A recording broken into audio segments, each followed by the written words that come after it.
I invested £25,000. Today, that investment is worth £5 million. Say hello to our hero, the Hydrogen Energy Release Optimizer. Limitless power, zero emissions. Take the first step towards online privacy. Get NordVPN. This is a conversation that I had with a very dear friend of mine who came to me asking for advice about his children's schooling. And of course, this evolved into a conversation about the value and the virtue and the wonderfulness of home education. So if this is something that you're interested in finding out more about, this conversation could be really useful for you. Enjoy. See, you've got an 8-year-old and an 11-year-old, and they're going to a private school 20 miles away. And you were saying to me, you resent, and I think understandably, paying the fees, right? And then you're not even sure if you're getting from this whole structure what you want your children to get, or whether you're satisfied with the outcome. And then also the way that you and your wife have to juggle to ferry the kids to school and ferry them back, and then the other after-school activities they're doing. And then also she's got a concern about what would it be like if they were at home. When would she have time for herself? And you were quite happy them going to the local state school, 5 minutes walk away, because then you got to walk them to school in the morning, holding their hands, having a great time. Because I know what that was like. And I've told you that about my 15-year-old and my now 18-year-old who've never ever been to school, thank bloody goodness. And for those watching, Prav and I are really, really good friends. So he called me and said, listen, what do you suggest? And you know what I'm going to suggest, don't you? Well, it wasn't to find out what you would suggest. It was just to get your take on your experience with what you've done. I'm not really in favor of home education, only because of the fact that we don't want our kids around all the time. We like our space. We enjoy it. We have breakfast together in the mornings when the kids have gone, and so we do like that space. I think I just want a different structure. I don't think the structure they're in currently is one that I like and enjoy paying for. I'd like a structure where they go to a school where they start the day with meditation and yoga, and there's principle. They have activity each week which is charitable, and basically all the things that would generally contribute to creating groundedness, inner groundedness. And one of the things I'm terrified of my daughter attracting the wrong kind of guy, for example, when she grows up. And why would that be? That'd be because of her own inner insecurity. You know how likes attract like, and I want to make sure that I help them have all the tools and education to create groundedness. That's my priority. I don't really care about education traditionally as such. Unless they want to pursue that, that's great. Okay. Well, look, let me distinguish a few things about you're saying, right, about the groundedness, and I think it's great because what you're pointing to is being, and you and I are both trained in a particular philosophy that focuses on being who children are being, right? In my opinion and in my experience, school doesn't provide that. It just doesn't. Now, there are alternative schools like Quaker school. I think there's 1 or 2 Quaker schools in Britain. There's a democratic schools and free schools. There's Steiner schools. I know in Frome, a mutual friend of ours is setting up I don't know what it's called, but a school set up using the model by Ricardo Semler, which is a whole lot less regimented, more creative. People have more say in stuff, right? Here's one thing that's missing that none of those take care of. The most important dynamic context for any child. Can you guess what that is? Well, the most important context is, as far as I'm aware, is just love, creating love. Yeah, that's it. That's the most important context. And no one is going to love your children the way you and your wife do. No one. And there's no substitute for it. And then I know your brother, I don't know if he lives nearby, right? But I know you've got other family members. No one is going to be with them the way they're going to be with them. And that was one of the things for me. I come from a family where education is really, really important. My grandfather was a professor. My mum was a university lecturer. My brother was a professor, and he's now a dean. And, everyone in my family's got degrees. My sister's got 2 degrees, and my brother's a PhD and above, and stuff like that. And I was like, well, okay, I can work really, really hard to earn a lot of money to send them to a private school. Or, we can look and see, there's a local school nearby, a Buddhist school. And then I had to deal with, okay, well, what my Muslim family going to say about me sending my kids to a Buddhist school? But there they do meditation and stuff. But ultimately, in the end, I'm giving away my children to non-familial strangers, to paid functionaries. Now, you both know what I do as a social worker. I put my heart into it. I'm moved by my work and the opportunity that I have to make a difference. And running my crypto channel gives me supplements and income so I can carry on doing social work, because there's not a lot of money in social work. I would care for these children that are in the most difficult and distressing circumstances as long as you pay me, and for a certain amount of time. So, the time will be like 9 to 5 or whatever my hours of work are, or for the period that I'm working for that local authority, as long as I'm being paid. That's not natural. That's not a natural context for relationships. And then when I am with a child that I'm caring for as a social worker, sure, I care for them. It's not the same as when I'm with my niece and nephew. It just isn't. It's not the same when I'm with my cousins. That context, that background of relatedness, that love that shapes all our interactions. Even between you and I, Prab. That when you and I meet, and I said this to you earlier, there's just nothing but love and respect and appreciation.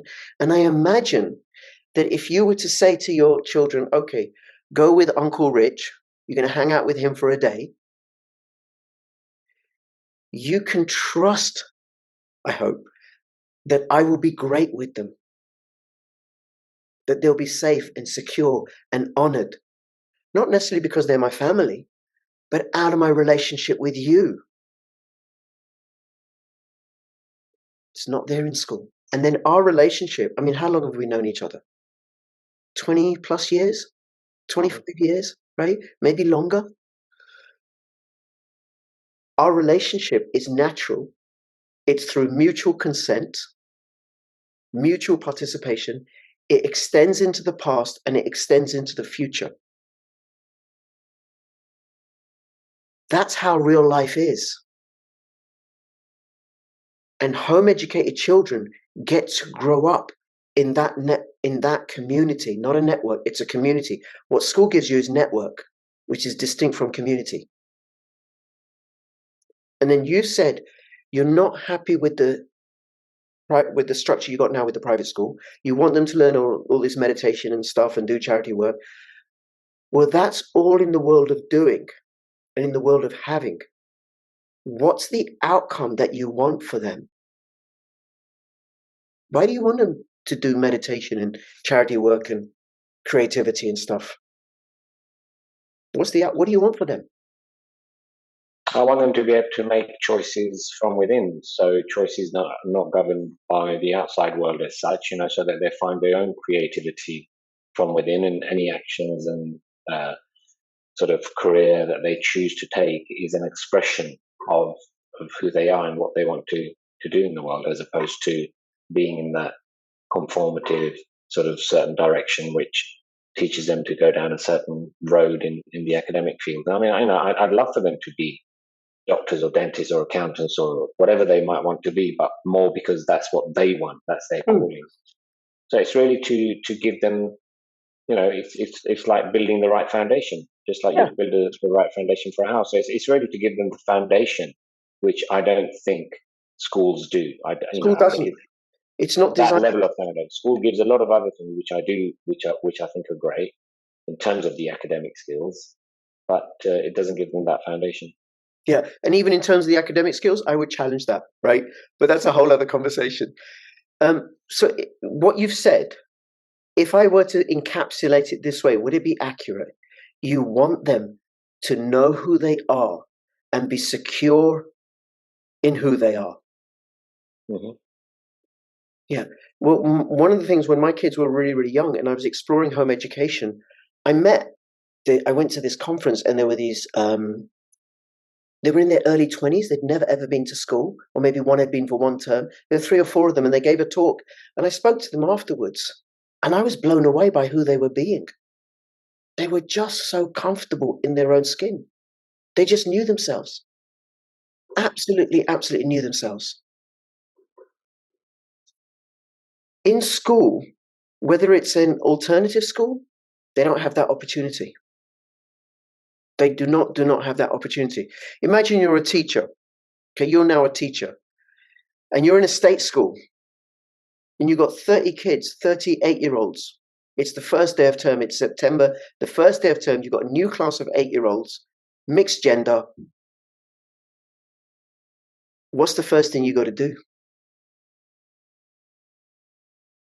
I don't know what that is. You got to let them know who's boss.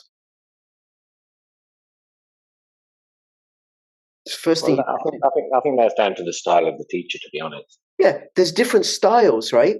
But if you don't establish that your word runs things, they're going to do whatever they want.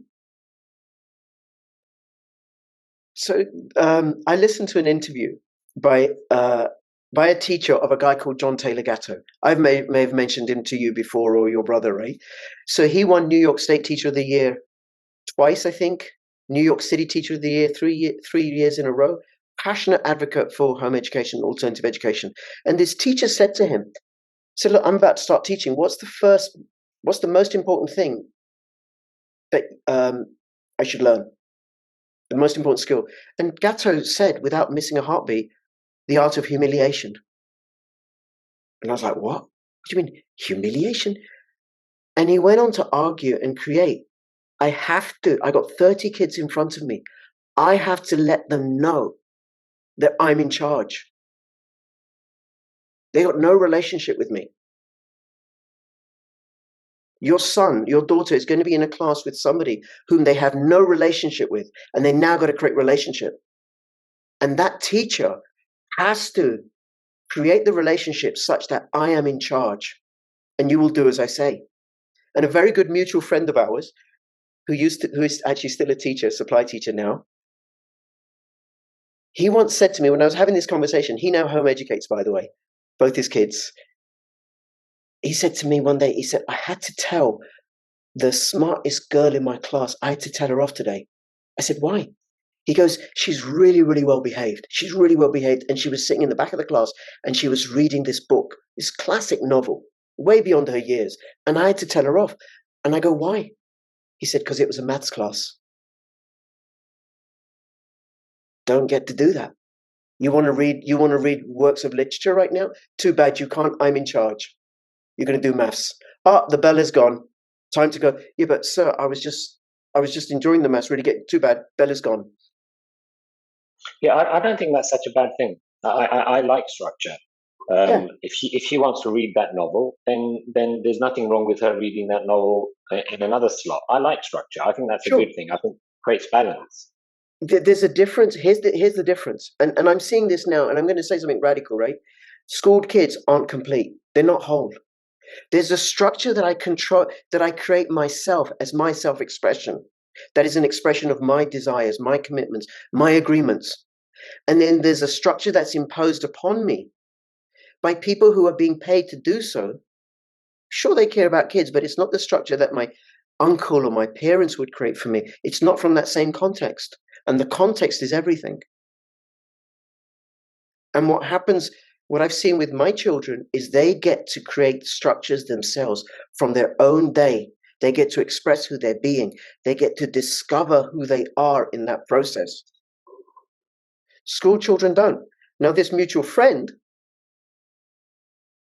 he said to me that when he was starting off, he asked an experienced teacher, well, how do I get control of the class when a new class is? And this experienced teacher said, in the beginning of the class, in the beginning of the year, I take the quietest, most well-behaved girl, and then for the slightest infraction, I tear into her. And then the whole class are terrified of me for the rest of the year, and I never get any trouble. So that's the context. Do as you're told, or you're in trouble. You don't get to express yourself right now. You don't get to explore and discover right now what's your heart self-expression. You want to meditate? I'm sorry, meditation time is over. We don't do that here. I remember when I was at high school, I wanted to learn zoology, but I was compelled to do biology. Yeah, I like everything more or less that you're saying about how home education would allow for all of that and allow for it with the people that you love. And I'm just sort of thinking, my wife doesn't work. If she was enrolled, she could certainly sort of do something towards this.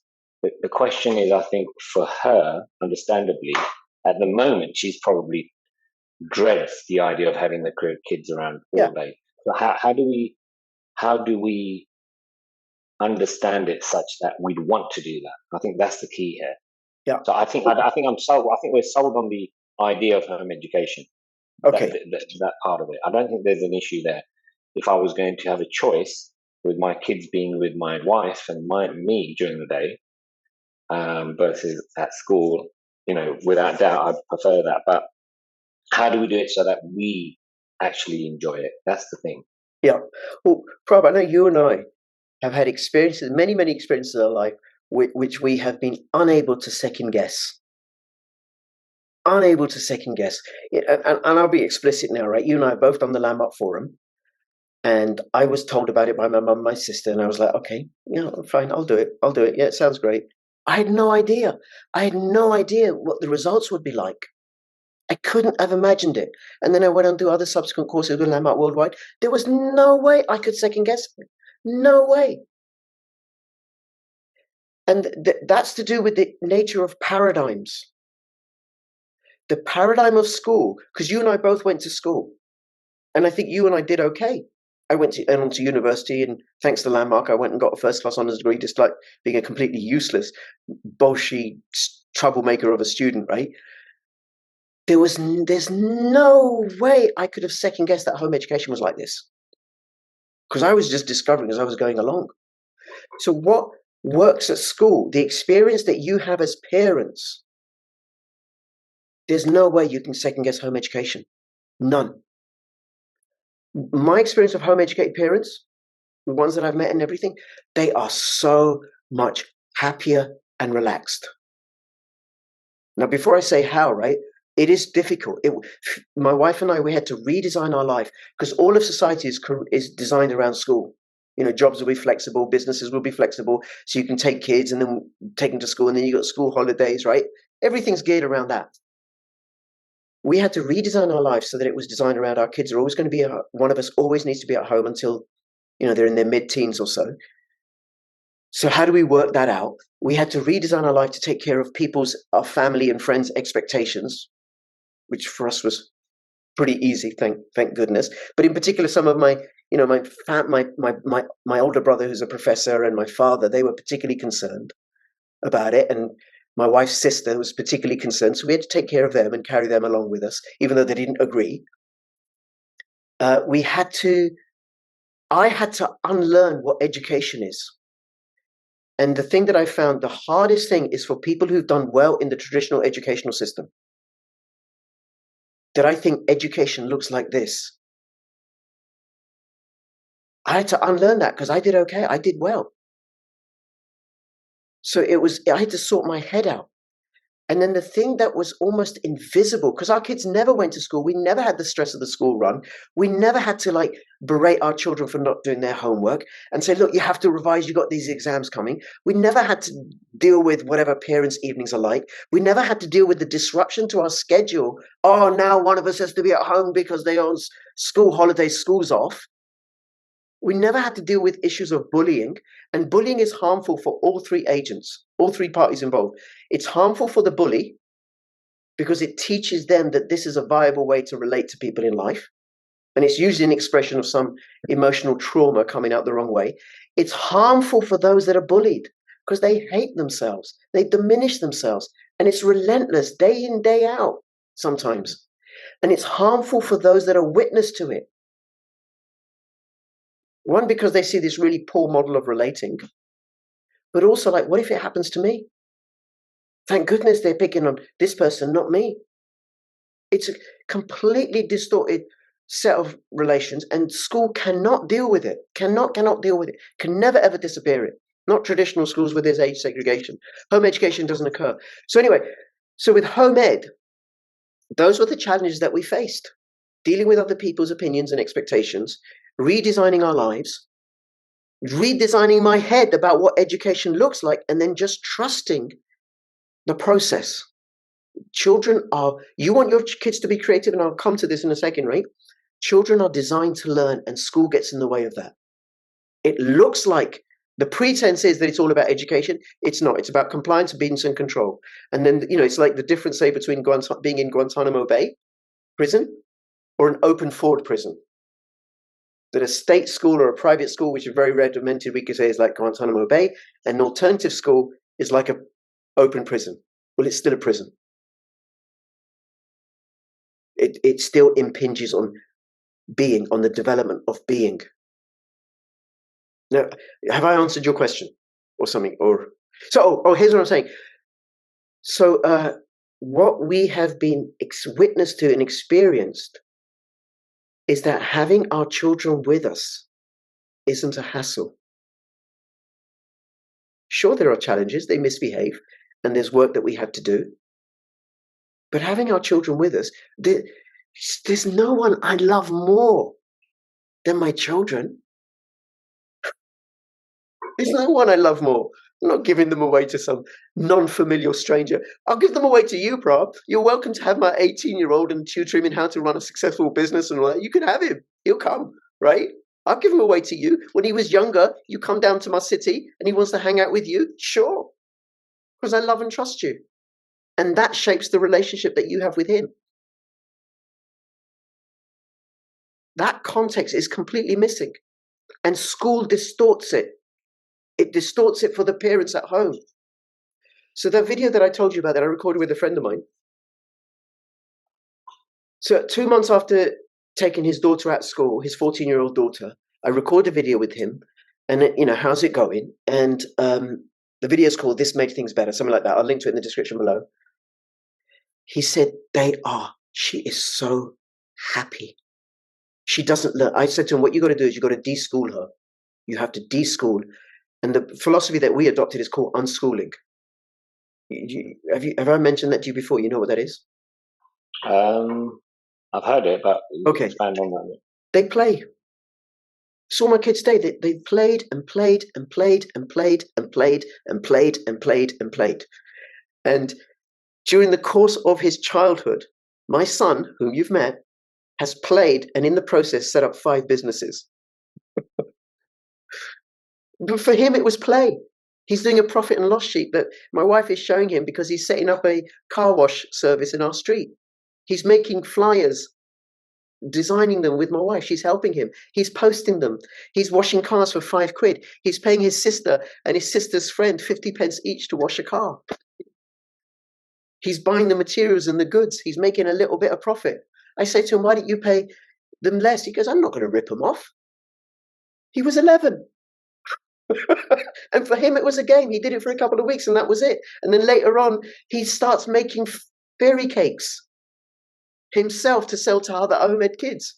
He buys the ingredients, he works it all out, does the budgeting. And for him, it's just play. So then my wife and I get to be with children who are playing, not children who are stressed because they're being rushed from one appointment to another because of adult expectations of what success looks like, because of our misguided understanding, and I mean yours and mine, but generally of what gives being, because of our focus on doing and action and results rather than being. They're relaxed, they play, they wake up when they want, they're happy. And then we got connected with local home ed groups, and there are, I bet there are loads of home ed groups where you are. because they're just blossoming, because people are so dissatisfied with factory schooling. And then that's where we did get, relief or whatever. And the kids loved it. They absolutely loved it. And, my wife would say there'd be some message on some local Facebook home ed group that, this teacher is starting up mathematics classes for home ed kids, 6 kids, home ed kids, once or twice a week. She'd say to our son, do you want to go? Yeah, okay. Off he went. No argument. He wanted to. And then he turns around, stop me if I've told you this, right? When he was 12 and says, I want to learn Mandarin. We're like, what? You want to learn Mandarin? And you know my wife is Scottish and I'm Pakistani. And okay, why do you want to learn Mandarin? Well, China's going to be a growing economic power and more people speak Mandarin than any other language. I think it'd be useful. Okay. So we found him a Mandarin class. And he went for 5 years, and it was 6 years or something. I know, 4 years until he started college because he wanted to, and he just loved it, absolutely loved it. I had no idea. But that, I would have had no idea. No, I would not have imagined, because it came from his self-expression. Yeah, no, that's great. It sounds like what I'd like to do from what you're saying. What I'd like to do is just find some local home ed parents and maybe through you as well, speak to other home ed parents and address this point about day-to-day structure and routine and how that would look. So, because I think there's a bridge to build, because the what's on the other side of the bridge, I think we're already enrolled with. It's the bridge from, say, Mina, who I'm sure is going to have the bulk of the responsibility. I would love to have some of it as well, of how she can embrace and look at this as a positive thing rather than the opposite at the moment. She absolutely dreads being around the kids all the time. So I think there's some education and some learning to do that. Yeah, absolutely. What do your kids enjoy doing? Well, Dia, my daughter, she's very creative, so she likes doing more creative things. Whereas Jay, he's a lot more practical. He loves maths, but he plays tennis. He plays tennis 6 days a week. So okay, well, here's one thing they could do. So my daughter, she does ballet, she does tap, local evening classes. She also does art. We have an art tutor who comes and teaches a couple of home ed tutors, ballet, art, tap. And the art is all sorts of stuff. She started learning the piano because she wants to. And my son did different sort of stuff, mathematical stuff, but mostly about money. That's where he learned about maths, by playing with money, by playing Monopoly, by running his own businesses. That's where his maths got good. And if you said to your son, look, you love playing tennis, how about you get to play tennis all the time whenever you want? Up against the wall in the back garden or something. You just get to practice and practice and practice and play tennis whenever you want, however you want. And you say to your daughter, well, look, what if you could spend the day drawing and painting and playing the piano or whatever it is all day long, as much as you want? Assuming that's what they'd want to do, right? What do you think they'd say? And how would they'd like that. I mean, I think the other challenge, again, this is all about learning, for me, structure, and that is obviously the kids are more and more into screens now, aren't they? Well, okay. One thing we did do, we limited screens ridiculously. I mean, I would have limited them even more, right? So they didn't get mobile phones until they were 14, 15, and then they got dumb phones. Computer games, TV, tablets, didn't have any of that while they were young. So I would create that agreement with them, right? And I'd really, really limit it. And also, there were a couple of times when they were younger, they'd come up to me and say, Abu, I'm bored. I'm like, what do you want me to do? Your day's your own. Go create something. Not my problem, right? But so if you were to take them out of school, if you were to deregister them, which in England is a very simple process, you let the school know please take our children off roll. You don't have to give any reason. That's it. And you say, okay, as you're creating the process, here's the agreement. You don't have to go to school, but we're going to reduce the screens, like severely. I would not have them at all personally, right? But you guys got to work that out. And then they discover themselves. They may be uncertain about what they're going to do and what they're going to want to do because they don't know themselves. They've spent their days, equivalent to a child's working life, being told what to do all the time. Now we're going to do this. Now we're going to do that. Stop doing that. Do this instead. Now that's over. Now you're going to do this. Now you're going to do this. Now you're going to do this. Now you're going to do this. Stop that. Don't ask questions. Sit down. Over there. Go over there. Do this. Do that. Now you're going to do this. Day after day after day after day. Well, how are they going to discover who they are? Okay, now you wake up. We have breakfast. Now the day's yours. And now in that process, in that space of nothing, they get to discover themselves. And this is what's happening with my friend. And he goes, she's so happy. We said to her, you don't have to do any studying.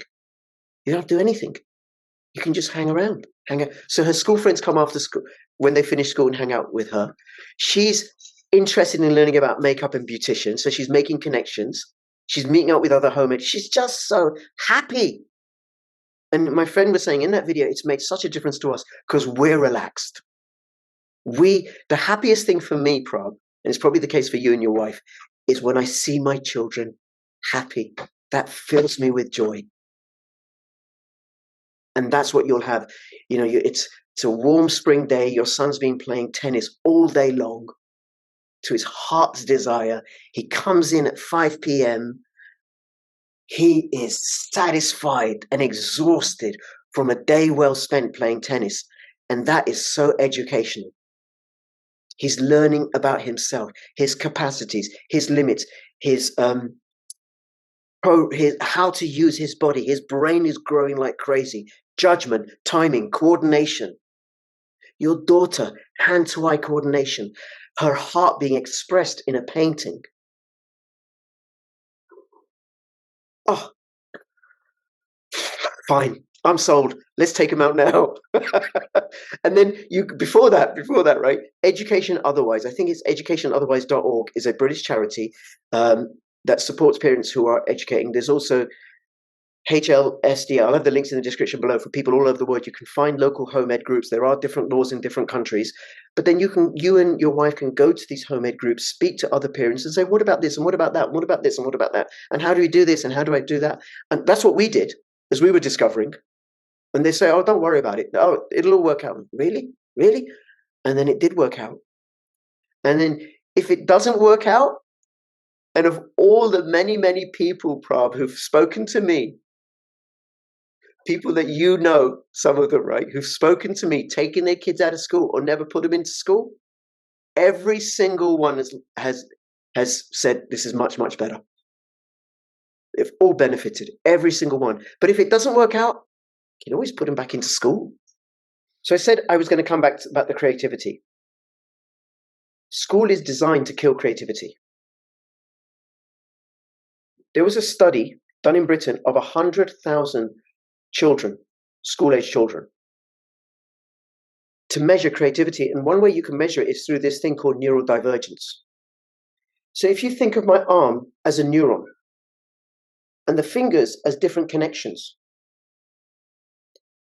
and the greater the number of connections, like now I've got 10 connections going from that neuron, from this neuron, right, the arm, that's a greater degree of neural divergence. The more neural divergence there is, I've only got 10 fingers, so I can't add more, right? The greater the creativity, because it means a thought can travel in lots of different directions. And I can't remember the exact figure, there's something like one neuron can connect to 10,000 others. And each of those neurons can connect to 10,000 others. And that's the neurological basis for creativity. Because a thought, a neural impulse can go in all sorts of directions. And you can measure for it and test for it. And this study, something like 99%, if not 100% of preschool children displayed neural divergence. Here's how you kill neural divergence. By limiting movement of the physical body and by limiting movement of thought. You cannot think outside the parameters set by school. Right now, we're going to learn about botany. Don't care if you like botany or not. The fact that you're bored out of your brains and you've got to sit through this class, too bad. That kills neurodivergence. And just think about how much time you and I spent in school bored out of our brains, just having to endure lessons and subjects that we had no interest in and put up with teachers that we didn't like, we didn't connect with, no rapport, no connection. And then, so that kills neurodivergence. And then limiting movement. If the only movement you can do is this with your arm, it's not showing clearly. Well, let me do my finger, right? If that's the only movement I can do with my finger, over time, all the movements for sideways, up and down and everything, those neurons will fall into disrepair. Those connections will break. And this will become the most powerful connection and is the only movement we can do. School does that because sit down, sit still, do that, fold your arms, put your hand up, all of that, right? So preschool children, almost 100% of them display neurodivergence. And this study, they tracked the kids over the years. By the time they were 18, 1% displayed neurodivergence. School was designed and funded by industrialists like Carnegie, like Rockefeller, like Henry T. Ford, to kill off creativity so that people wouldn't come up with creative ideas that were threats to their business model. School was imported into British India and Australia and North America and South Africa to educate the natives out of creativity so they could just be told what to do.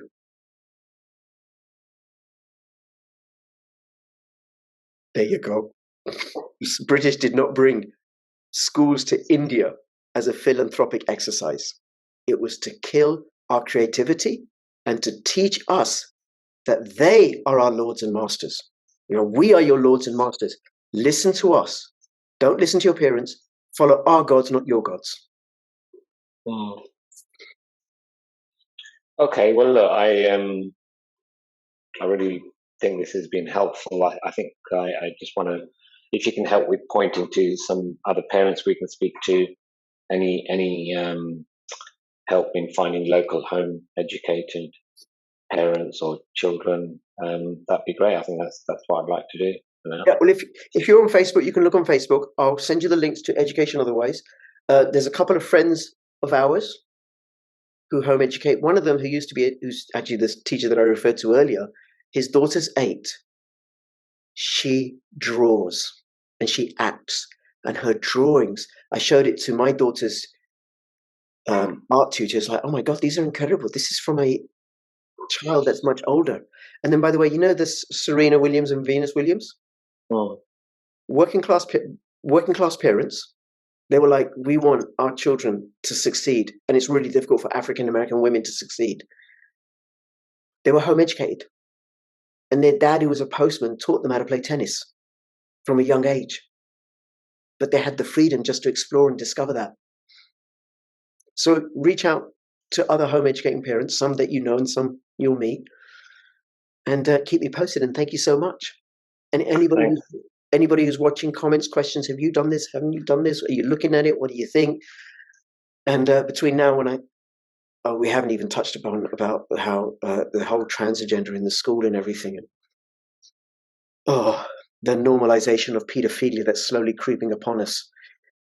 So get him out. Take him out of school. That's what I say. All right, Prab. All the best. Bye-bye. So I said I was going to come back about the creativity. School is designed to kill creativity. There was a study done in Britain of 100,000 children, school-age children, to measure creativity. And one way you can measure it is through this thing called neurodivergence. So if you think of my arm as a neuron and the fingers as different connections,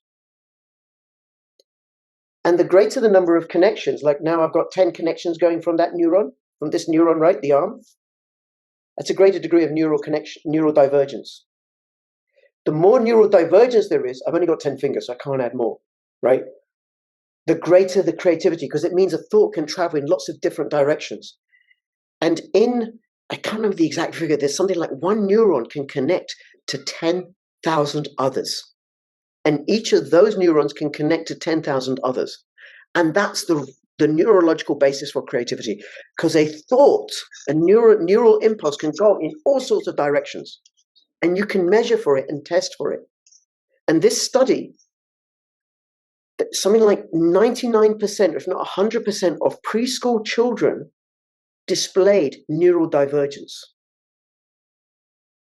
Here's how you kill neural divergence. By limiting movement of the physical body and by limiting movement of thought. You cannot think outside the parameters set by school. Right now, we're going to learn about botany. Don't care if you like botany or not. The fact that you're bored out of your brains and you've got to sit through this class, too bad. That kills neural divergence. And just think about how much time you and I spent in school bored out of our brains, just having to endure lessons and subjects that we had no interest in and put up with teachers that we didn't like, we didn't connect with, no rapport, no connection. And then, so that kills neural divergence. And then limiting movement. If the only movement you can do is this with your arm, it's not showing clearly. Well, let me do my finger, right? If that's the only movement I can do with my finger, over time, all the movements for sideways, up and down and everything, those neurons will fall into disrepair. Those connections will break. And this will become the most powerful connection and is the only movement we can do. School does that because sit down, sit still, do that, fold your arms, put your hand up, all of that, right? So preschool children, almost 100% of them display neural divergence. And this study, they tracked the kids over the years.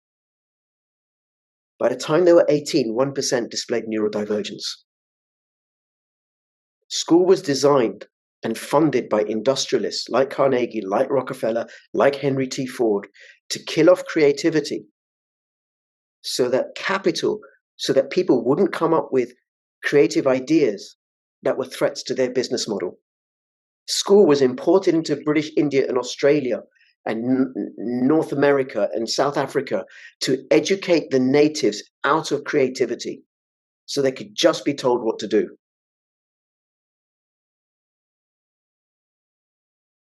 There you go. British did not bring schools to India as a philanthropic exercise. It was to kill our creativity and to teach us that they are our lords and masters. We are your lords and masters. Listen to us. Don't listen to your parents. Follow our gods, not your gods.